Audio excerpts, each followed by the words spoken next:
d'abord ça qui prédomine pour moi encore aujourd'hui, c'est-à-dire l'émotion, la tristesse et partager la mémoire des familles et des proches que je connais pas. Je connais plusieurs personnes. Alors vous connaissez des proches, notamment de Tidiane, c'est ce que l'on disait. Non, de Sofiane surtout. Sofiane Une part de Sofiane était celle d'être engagé politiquement, voilà, à gauche. Il a été très présent sur des listes municipales. Donc voilà, c'était quelqu'un d'intelligent, reconnu pour sa gentillesse, qui avait envie de se sortir de cette situation. C'est comme ça que je le connais, précisément. Après, les raisons pour lesquelles il a été tué, d'autre part de sa personne, je ne les connais pas personnellement. Peut-être qu'ils existent, on verra avec l'enquête. Mais en tout cas, aujourd'hui, quand quelqu'un est mort comme ça, j'ai surtout envie de me rappeler de la part de Lumière. Et le jeune de 17 ans, effectivement, est de la famille de Bali Bagayoko, qui est un de nos candidats. Et manifestement, est mort de s'être trouvé là à ce moment-là. Enfin, faut laisser l'enquête faire, mais de toute façon, enfin, c'est terrible. Il faut comprendre qu'ici, dans ce quartier, au Vieux-Saint-Ouen, depuis maintenant l'été, il y a malheureusement des blessés par balle. Enfin, la violence remonte fortement. Ça revient Oui, ça revient. Ça revient. Évidemment, c'est impossible de ne pas faire le lien avec les plaies de Saint-Ouen, qui sont le trafic de drogue, le trafic d'armes. Il faut bien des armes pour que les jeunes en viennent à tirer sur d'autres. Et des gens qui n'en peuvent plus. Les gens ici, ils sont très tristes de la mort de ces deux jeunes. Bien évidemment choqués, mais ils en ont assez aussi. C'est plus supportable. C'est plus supportable d'être pris en otage dans une économie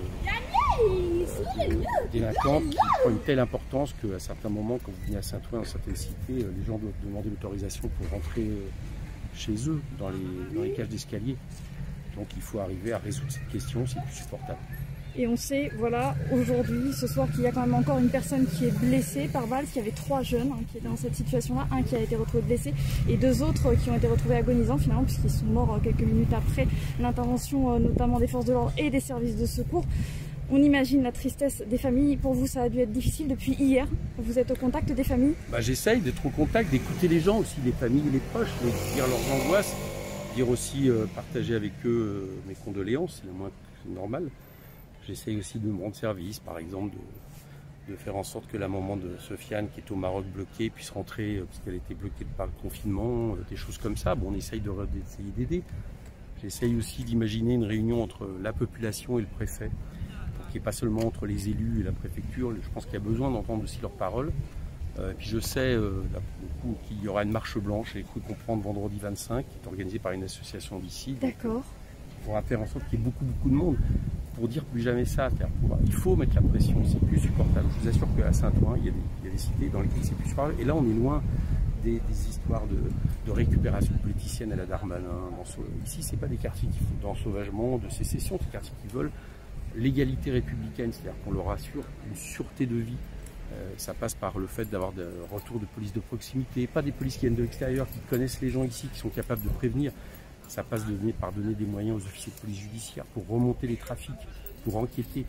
Et ça passe peut-être au niveau, je le dis, au niveau de tout ce qui est drogue douce, par le fait de légaliser peut-être. Parce que si on n'arrive pas à contenir ça, il vaut mieux une économie légale, avec évidemment toutes les conditions sanitaires nécessaires. C'est pas le fait de tout légaliser de manière... Non, mais au moins ici, c'est ça le problème, c'est les drogues douces. Donc si on n'arrive plus, si l'État n'arrive pas à faire en sorte que les gens retrouvent une vie normale, il faut peut-être songer à cette solution. En tout cas, il faut arrêter les morts. Voilà, c'est pas supportable. Une hécatombe assez impressionnante. Oui, et surtout aussi une vie quotidienne. C'est la vie quotidienne des gens à Saint-Ouen, qui sont dans beaucoup de cités de Saint-Ouen, qui, à partir d'une certaine heure le soir, vous avez des queues de gens qui viennent acheter. Et donc la vie de ces cités est régie par ça. Et contrairement à ce que j'ai pu entendre, il n'y a pas d'accommodement avec la population. La population, elle fait ce qu'elle peut, elle se débrouille comme elle peut. Mais donc ça doit cesser. Et en plus, ça doit cesser parce que du coup, il y a des jeunes qui perdent la vie dans ce genre de situation parce qu'il n'y a pas de boulot, parce que, etc. Et que c'est évidemment un argent facile. Donc pour toutes ces raisons, il faut qu'on y mette fin. Il faut remettre en question le système actuel, essayer de se poser les bonnes questions. Absolument. Et faire en sorte que ce genre de choses n'arrive plus jamais. C'est votre discours aujourd'hui. C'est moi ce que j'aimerais essayer de... Je ne vais pas y arriver tout seul, bien sûr. Je ne suis pas majoritaire au niveau de ce pays, on le sait, on n'est pas majoritaire, mais enfin, si je peux aider à quelque chose, j'essaie de le faire.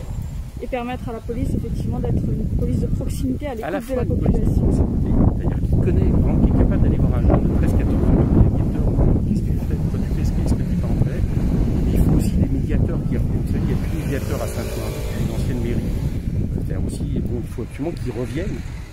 Et puis d'un côté, donner les moyens à une autre police spécialisée cette fois-ci, celle de policiers judiciaires pour remonter les trafics, parce que vous dites bien que là, il y a des jeunes convois, mais tout ça, c'est de l'argent, énormément d'argent. Cet argent, il sert à quelques-uns, que ce soit le trafic de drogue ou le trafic d'armes, je répète, qui est une vraie plaie. Donc ça, il faut se donner les moyens, et ça, c'est pas des grands mots, c'est pas sans arrêt d'envoyer des polices de l'extérieur, genre BAC et autres, qui ne règlent pas les problèmes. C'est de prendre ça au sérieux, voilà, d'écouter les populations. Comprendre la crise majeure qui touche actuellement les cités en France. Voilà, et notamment du fait du trafic de drogue, précisément les cités à Saint-Ouen. Merci beaucoup Éric Coquerel pour cette intervention. On le rappelle, hein, ce jeune de 17 ans et 25 ans, Sofiane et Tidiane, sont morts trop jeunes, trop tôt, trop vite. 2 morts de trop. Et une marche blanche que nous essaierons de suivre ces prochaines semaines. Merci à vous.